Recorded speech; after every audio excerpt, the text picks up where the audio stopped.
From sunny California, it's Dayshell. How you doing? Great, brother. How are you? I'm good. I'm good. I am quite jealous that you're in California at the moment because I'm assuming it's like quite hot. No, actually, we just got Oh, through like 2 weeks of rain everywhere, and it's just oh, the sun. It's a beautiful day. It's probably gonna be like in the 60 degrees. okay. It's right now, so it's like winter. Oh, So okay. Whenever I think of California, and I've been before, whenever I think of California, I'm like, all I imagine is the Santa Monica Pier, and I just always think about that, thinking, oh yeah, it's got to be hot in California just all the time. no, actually, California is one of the most diverse states in the United States. Oh wow. You can just drive over a mountain and come from the snowy cold to the rock Mars looking desert. Oh, It's cool. very, there's the high desert, there's the beach. It's everything in one state. That's very cool. It literally shows how terrible at geography and general knowledge I am. But let's have a look at your stats. You're a self-confessed one-man band. Your 2021 stats: 3.8 million streams, over 220,000 hours on Spotify. You reached 132 countries and had over 444,000 listeners. Pressure from your 2019 album Mr. Pain has had almost 3 million streams, and 2013's Not Coming In has had over 3 million streams, and Blindside, released just 2 months ago, has had 189,000 streams. And to top all of that, you've got 96,000 monthly fucking listeners on Spotify. That is mental. How did you do it? How did it start?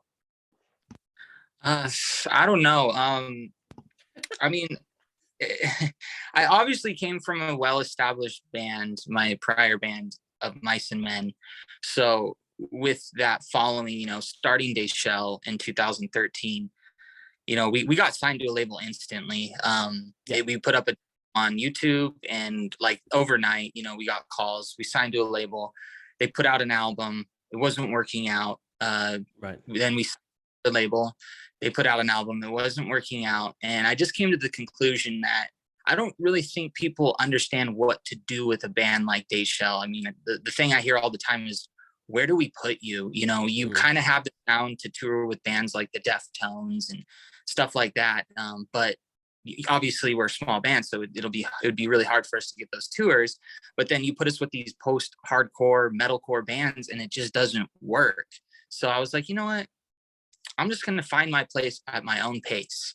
Yeah. So after members leaving, and then me eventually just saying, you know what, I've been writing pretty much 90% of all the material. I'm the reason, for the most part, people are really like listening to the band. Why don't I just take it into my own hands? And back in 2018, after long contemplation, I was like, maybe I should launch a campaign. And maybe I can do this on my own with no label, nothing. I'm sick of anyways. It's just a money pit. I never made a dime off my first 2 albums. I'm like, maybe I can do something. So I launched the campaign, smashed it, released the album, and the album was the most successful album to date. Wow. That's incredible. That's amazing. How does it work being a heavy one-man band live? I'm assuming after COVID, you're going to take this to the stage and make a really massive thing out of it. How are you going to do that? Well, I've toured in the past, even when I went completely solo and just ended up taking everything to my own hands. And for the most part, friends, people that just want an opportunity, and we get on the road. I mean, there's not a lot of money to be made on the road for a band my size. It doesn't matter if you have 7 million plays. It's just, realistically, it's different out there. It's not, everything's kind of shifted. You make more money, at least as a solo artist, sitting at home on your butt, than to go out on tour, rent a vehicle, buy all this merch, gas money, food, and you come back negative. Right. So as far as taking it on the road again, I don't know. I also have a really bad nerve damage in my back, and touring is miserable for me, right, which is a huge capitalized on sitting at home and just doing it solo. So I think if I did, go back out on the road, the circumstances would have to be, I'd have to be pulling like 15 million plays a year, and I would need a solid bus or even a mini bus to tour in where I can get proper sleep and not have to drive, because I was driving, doing merch, Wow. tour managing, singing, performing, and it was just like, screw this, dude. I'm over it. I'll wait until it's undeniable and I have enough fans to sell out these clubs where I can afford, proper treatment. And I think that, regardless of whether you're in a one-man band like yourself, or whether you're in a band full of 5 or 6 members, I think touring is to a degree glamorized a lot. I think everybody thinks that touring and being backstage at a show is like, how it was in the 80s when Van Halen were big and it was a party every night. But now it is a bit miserable. But doing it on your own, would you not find that more miserable because you have no people to bounce off? Or do you think that being your own boss, as you've done so far, it would be even better? I think there can be a fine line. I didn't find it fun, everything. No. It was so mentally exhausting, and touring with people you don't necessarily have that brotherhood or bond with can get really rocky. There's been times where I've had to leave people places because they turned out to be a complete a-hole, or right. They just always that one person that you have on tour where you're only trying to help them, but they take it the wrong way and run their mouth to everybody and turn you in. You're not, dude, you're on their side. But it's just high school. And that's another thing, touring, especially when you're in the underground scene and playing shitty like C market clubs, it's just high school all over. Everybody's just and drinking, and it's just, it gets so daunting. It's not glamorous at all. There's a lot of hurry up and wait, and a lot of driving, a lot of sleepless nights, and then crappy shows with crappy sound. I mean, I'm not you're really selling it. I'm not grateful. I did it for 10 years. I played crappy clubs and roughed it punk rock for 10 years. And, at one point you just wake up and you go, okay, well, that was fun. But if I go back out, I need a little bit of treatment, dude. Like I'm not getting any. So when did you mentioned earlier that you were in Of Mice and Men? Yes. When did you leave? I left in 2000, I think like mid or late 2012. Okay. And like 2.5 years. Okay. That's, I mean, like that in itself is a huge achievement, right? To be in a huge kind of band like that. Did being in that band make you want to work on your own more, or was that kind of the beginning of the seed of Dayshell as to where that started?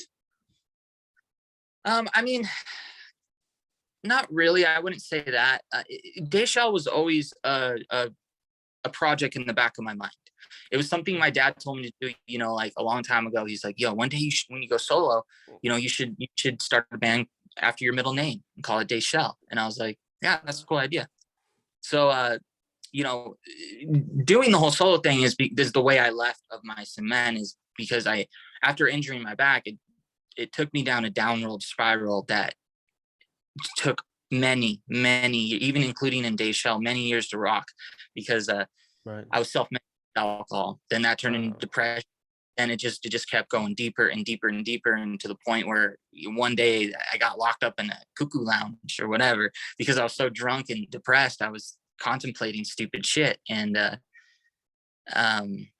luckily, I pulled my head out of that, and leaving Of Mice and Men, although it was a hard decision, it was also easy because I felt at that time, and this is no shade to be casted at them, but I felt no brotherhood. I felt a connection to what I thought a band should be. Right. So leaving, bringing my old boys back from my first band when I was in high school and trying that again, which also failed. And I finally figured it out that I'm just a solo guy, dude. And it's not that I wouldn't say I'm difficult to work with. I can be just like anybody else. But I work faster when I only rely on myself. Constantly waiting on people to not get their job done, it frustrates me. It creates animosity, and it's putting a leash around my neck. I think that's such I think what you're saying, Shayley, is such a huge point that will resonate with a lot of artists. That bands that are listening to this, or artists that are, wanting to kind of push their career further and listening to this right now, I think your point about, finding yourself as a solo artist. I mean, my God, how many band members have walked away from a band and done their own thing, and it's just, it's been as successful or more successful, So for me as an outsider, I haven't been on that journey with you that you've really openly spoken about, with the alcohol and the depression. But from an outsider, as a retrospectively looking at, even your stats on Spotify, they are phenomenal. They are groundbreaking for an artist in an oversaturated, heavy music industry where we find ourselves to be getting those numbers. I think, man, if nothing else, you should be super stoked at those stats. They speak volumes for what you're doing.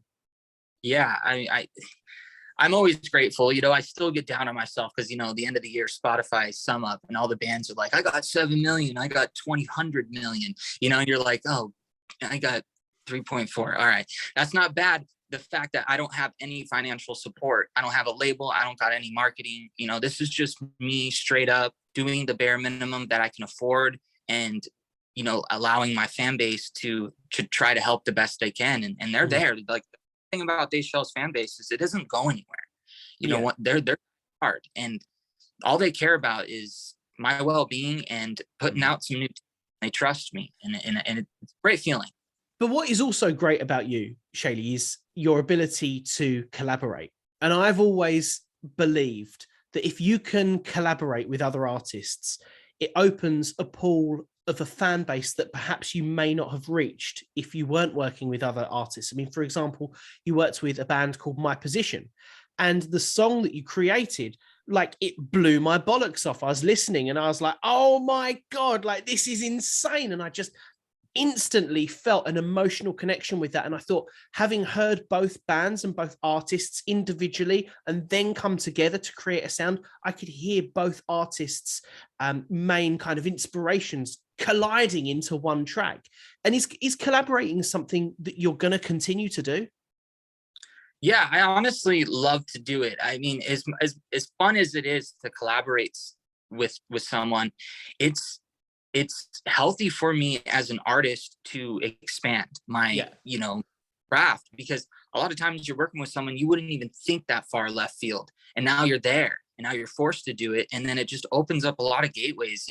For me, I pride myself on just trying to be the best I can, and knowing how to do everything. I want to be a multi-artist, if that's a thing, and that gives me that opportunity for sure, and I enjoy it so much.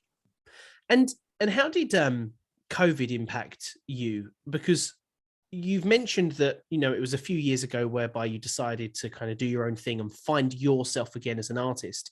Then we were locked down, and then we were brought back out of a lockdown, and then we were locked down again. Certainly over here we were anyway. Has COVID made being a one-man band, a 21st century one-man band, easier because you've been locked down with just your instruments and your computer and stuff? Personally, I don't. For me, where I was at, I didn't change nothing. I mean, I'm a very introverted person. I live up in the mountains. I have well water. Nice.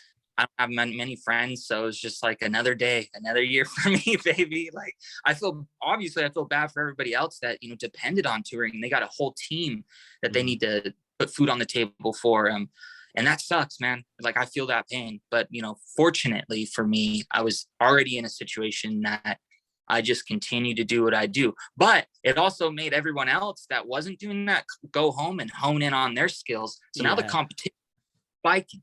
Yes. Yeah. Serious. 100%.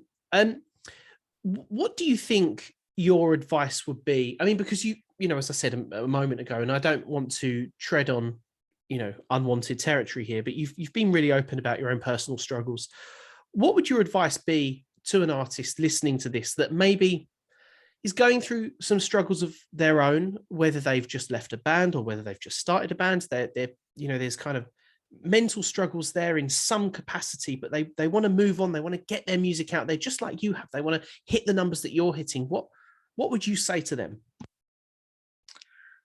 Shoot, I don't know. I think it's all in themselves, like it's how much you want it.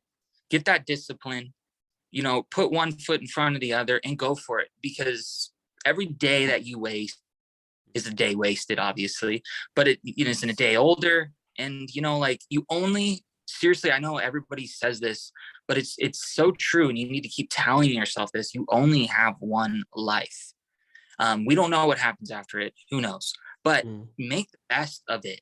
Don't wait, because waiting turns into 2 days, into 3 days. And then you become this guy that keeps talking about it and never getting done. Don't be one of those guys. Be the guy that does it and then shows it. Don't talk about it, like, just do it, man. That's, if I stand for anything, it's that. Like, against all odds, against, getting dropped from 2 labels, going completely solo, like you said, I'm still pulling numbers. And that's just because I have pure dedication, focus, and confidence.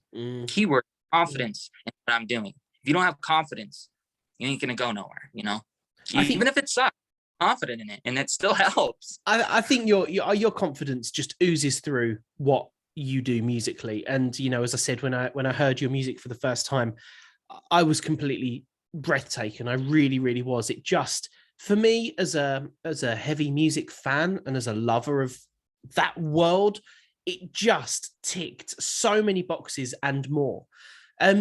What is going to be next for you? Because as you start to contemplate doing live shows again, maybe, have you got some more releases up your sleeve that we can get excited about? What's kind of the future looking for Dayshell?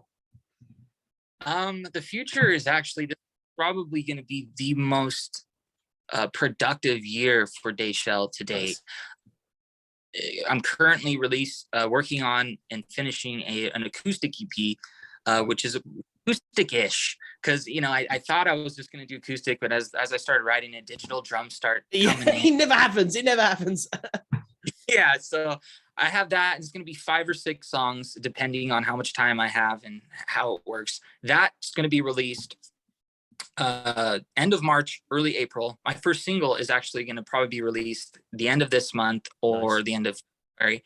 I'm going out to shoot a music video for that this month. But after that EP wraps up and is released, I plan to launch, because I'm an independent artist, so I don't got label support. And if I want to do and I'm doing this all myself, mind you, I'm producing, I'm writing, tracking, mixing it all. But as far as doing an official full-length album, I'm gonna need funds for that, because I don't trust myself there yet. I don't want. I could do it. It would take too long, and I know I'd miss all these nook and crannies, because being a guy, you need that outside opinion, making sure and voicing it. So I'm gonna launch a campaign shortly after the acoustic EP is done. Launch that campaign, and then get in the studio as fast as I can, and hopefully, depending on the time frames, pump out another album towards the end of the year, probably October. If not, I'll hold it off till February of next, but nonetheless, I'll be releasing singles off that album, you best believe. Amazing. This is so exciting. I am genuinely on the edge of my seat with regards to what what your future is going to sound like and how it's going to look. For those listening, where can they find out about Dayshell? I'm a very intimate person, so you can find me. I don't even have a website. Like, I don't even have that, but Instagram, Instagram/Dayshell, or my personal one, which is just Shayley Bourget. You can, same thing on Facebook, Dayshell. Nice. Twitter, not so successful. It's not fun there. No. Well, look, thank you so much for joining us on the program, and we do wish you all the luck in the world with 2022. Right on, man. Well, thank you so much for having me. It was a good time.